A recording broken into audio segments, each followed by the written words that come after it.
Even the heavy snow across Canada was not bold enough to deter Nigerians and other Africans in the Greater Ottawa Territory from celebrating the commemoration of the annual Black History Month.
Exotic culture, tradition, and achievements of Canadians of African descent came to the fore as leaders of the Multicultural Society honored educators, entrepreneurs, military heroes, and cultural icons. The message we want to give to people in Nigeria and other African countries and the Caribbean countries as well is that you should be proud of what you do. You should be proud of your own achievements. I think of those voices in Ontario in public service that have come from the African Canadian community.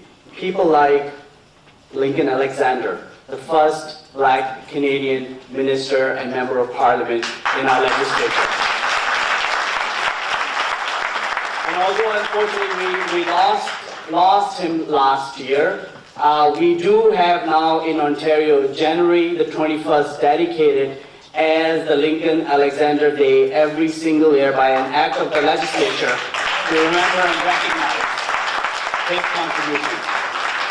And then you've got somebody like Jean Augustine. Jean was there for the Martin Luther King Day Jr. event right here in Ottawa. Our first woman, Black Canadian woman, to represent as a minister in the government, continues to serve the community, being the Fairness Commissioner for Ontario. And then somebody who's been a good friend of mine and a mentor, the very first Black Canadian Speaker of the Ontario Legislature, Alvin Curling, who just last week was recognized with an Order of Ontario, the highest recognition in our province.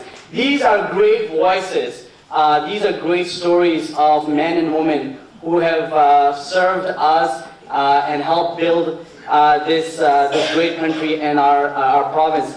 I would be remiss to not mention women like Marianne Chambers and Margaret Best as part of the Ontario Legislature and again ministers in the government. But these voices are not just voices of the past.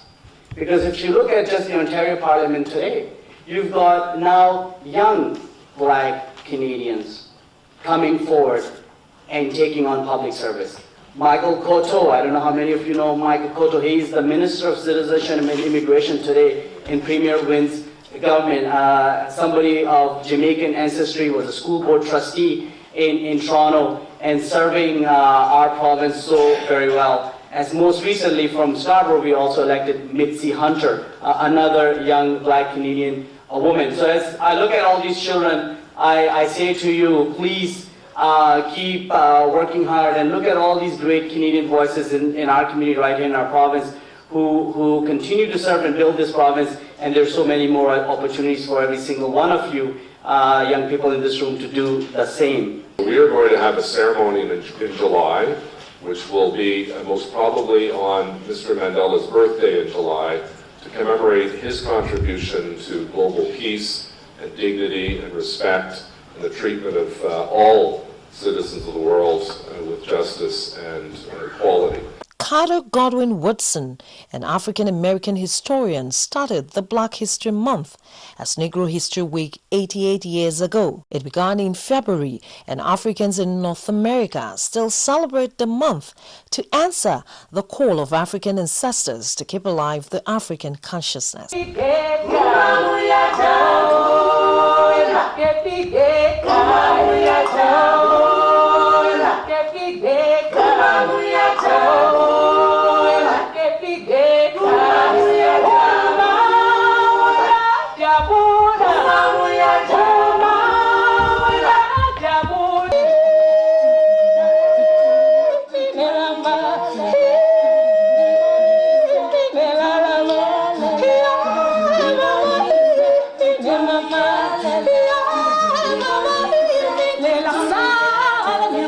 wetu mama sengia hamba sengia peshabo kwela maslope hile mam hile salami wetu mama sengia hamba sengia peshabo kwela maslope sesi yombona mam mslange guya tanana mamuyelele tanana mamuyelele tanana mamuyelele tanana mamuyelele.